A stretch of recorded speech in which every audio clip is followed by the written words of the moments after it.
What's going on YouTube? It's Pool Kind of Boxing coming at you with another boxing video for the boxing heads and the boxing mind.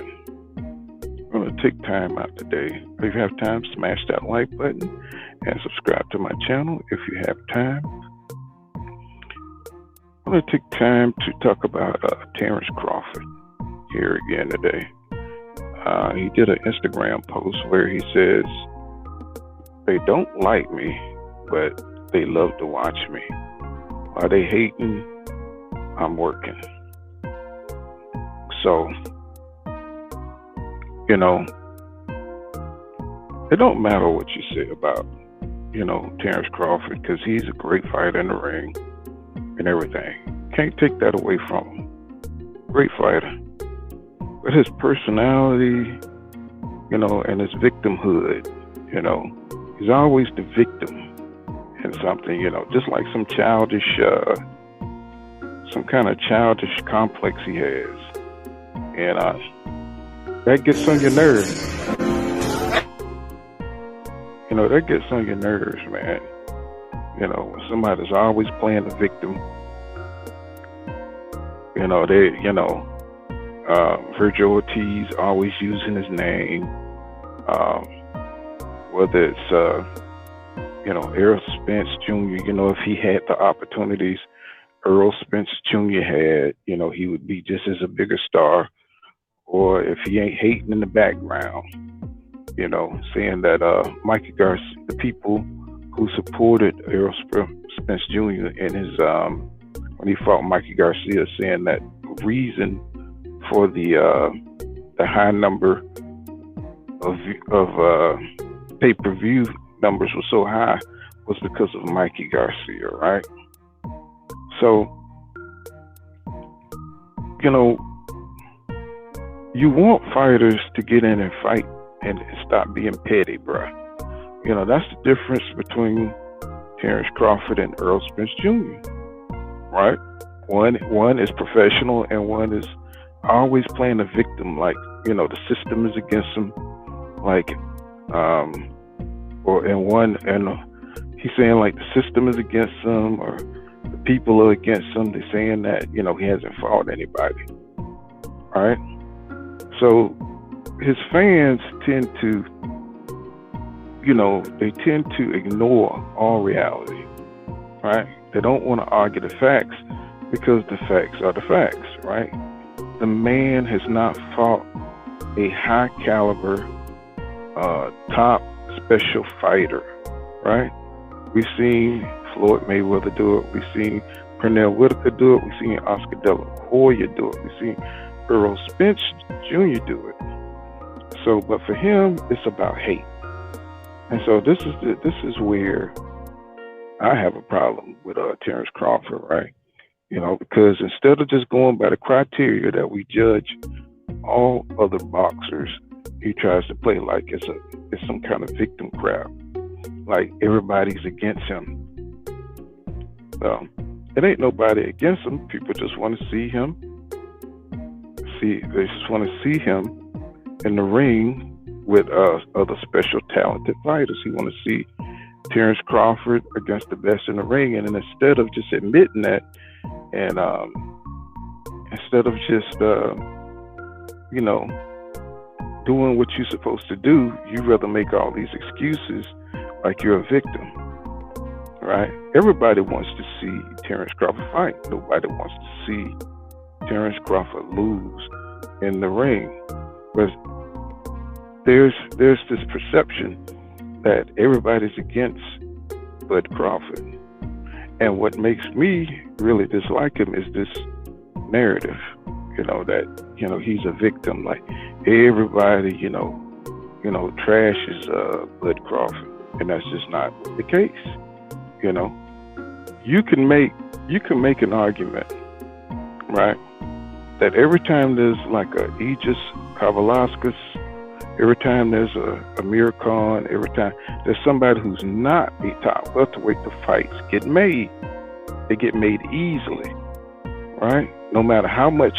I think Amir Khan got paid $7 million to fight Bud. right? But anytime anybody else comes along, it's a hard fight to make. I'm talking about the top fighters. And anytime everybody knows who the top fighters are, but you want to argue that point when it comes to making the fight. But we don't want to get into semantics. We want to see him fight the fights. And that's what it all comes down to. And because so many of his fans don't want to face this reality. And they want to just cheerlead. They just want to ignore everybody and cheerlead for Bud. That's the problem. No, everybody acknowledged that he's a great fighter, but he's not a great businessman. He don't know how to position himself.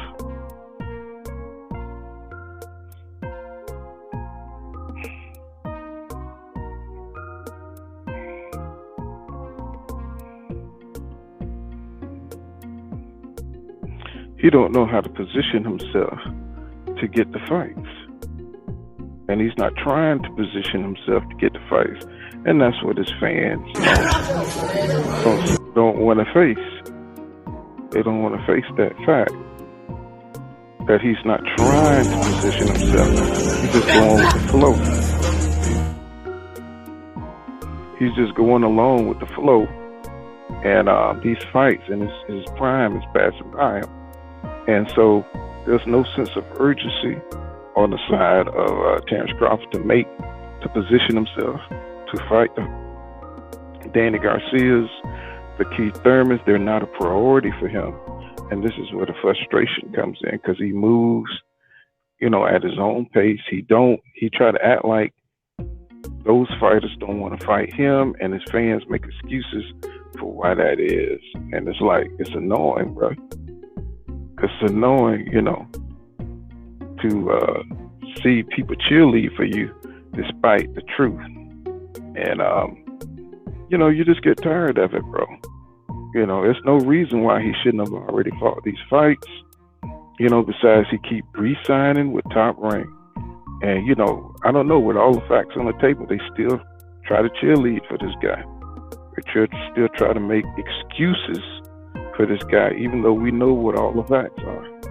So it's a form of gaslighting, just to continue to campaign for Bud Crawford, and I can't do it. I'm a type of dude where the truth is the truth, and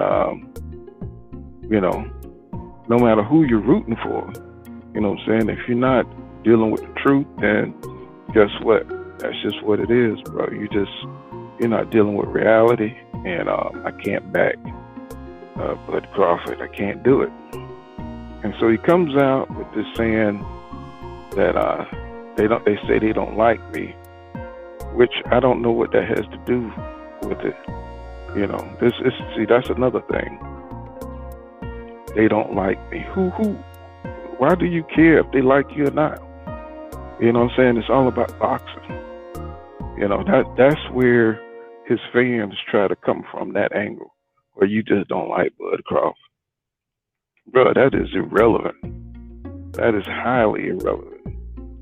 What's relevant is you being a champion, a WBO champion, getting in the ring and trying to go after the fights. That's what's relevant.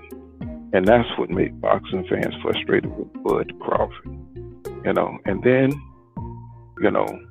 on top of you not getting the fights, and on top of you re-signing with a promoter who trashes you at every turn, you start saying all these little things about fighters when they're fighting top fighters. If they get clipped or get hurt, you got something smart to say in the background. And that just totally turns my stomach. That turns my stomach. To see fighters in the background who are not fighting, talk trash. And then when you do get a fight, you fight in less opposition, and you want credit for it. So, I'm used to seeing Gerald McClellan versus Julian Jackson or Jones. I'm used to seeing, fighters going after the fights. And this dude here, he's passive aggressive, And it's like he's a weasel. And I don't like that in a fighter. You're supposed to be, a tough, special fighter, and you act like a child. So, and his fans act like children. You know what I'm saying? So that's why I don't like Bud Crawford, because of him and the narratives, the fake narratives he tried to put out, always acting like a victim instead of just fighting and going after the fights. It's almost like getting this Porter fight is it's like pulling teeth. It's like he's setting up the narrative like everybody wants to see him lose. It's almost like we should be honored to see him fight Porter. I mean, it's taken what 2.25 years to get him in the ring with a top welterweight. So I'm just tired of the bullshit out there about Terence Crawford, about him being this victim. Oh, he's his own. If he's a victim, he made himself a victim, right? By re-signing with Bob Arum and not going to the PBC or anybody or any promoter that could get him some top fights with the top welterweights. Devin Haney, he's only 23, and he's freed himself up so he can fight the rest of the division. Terence Crawford could have did the same. He could have did the same thing. But his fans would be like, no, he's got to take care of his family. He's got to do this. He's got to do that. You know what I'm saying? So you're going to make an excuse for Terence Crawford, and all he had to do was not re-sign with Ty Wright.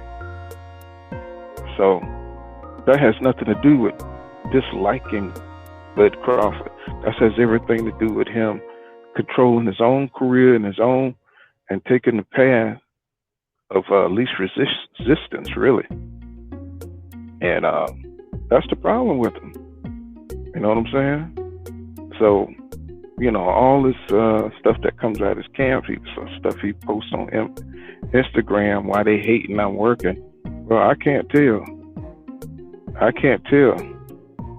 Because you still haven't fought the top welterweights in your division, but you claim to be the number one welterweight. So to me, that means get the hell up out of here with that bull crap. So, we'll see what happens after you fight Porter. Okay? So instead of you already claiming this and that, why don't you fight the best, man? His fans need to shut up and, wait for Terence Crawford to prove these things, in the boxing ring, not the low caliber opponents that he knocked out, and stop bringing that up like he's the best, because this is not the criteria to be pound for pound number one. That is not the criteria. You got to fight the best to be the best. He's not fighting the best, and that's all it is. So you can say what you want to say about not liking him and all that stuff, but that's just petty kid stuff, man. Let your favorite fighter get in there with somebody who can fight him, somebody who can give him a test, and then he can get back on track. But he's 34 years old, and he's still playing the victim. You're too old for that, man. And then who knows, he may go right back and sign with Top Rank again. So, you can have a conversation with people rooted in reality. But the problem is, not too many boxing fans are rooted in reality. They just want to run with cheerleading and ignore, the facts. And the facts is, Terence Crawford needs to turn it up, man. He needs to step up. You can't be in boxing since 2008 and now finally having your supreme step-up fight, right? You moved to 147. Nobody asked you. Nobody asked Terence Crawford to come up to 147 and not fight the best, right? You fought the least opponents, got you some knockouts, and you want to rest on that. No, bruh. I've seen the best fight, growing up. I've seen Sugar Ray Leonard. I've seen Marvis Hagler. Bro, you don't stack up to them. You don't stack up to them. Pernell Whitaker, Oscar De La Hoya. You don't stack up to them with the opponents you've had. So, I mean, I don't know if you don't understand that, but it don't matter. It is what it is. So, but that's all I got. Smash that like button if you like the content of my channel, and I'll see you guys in the next one.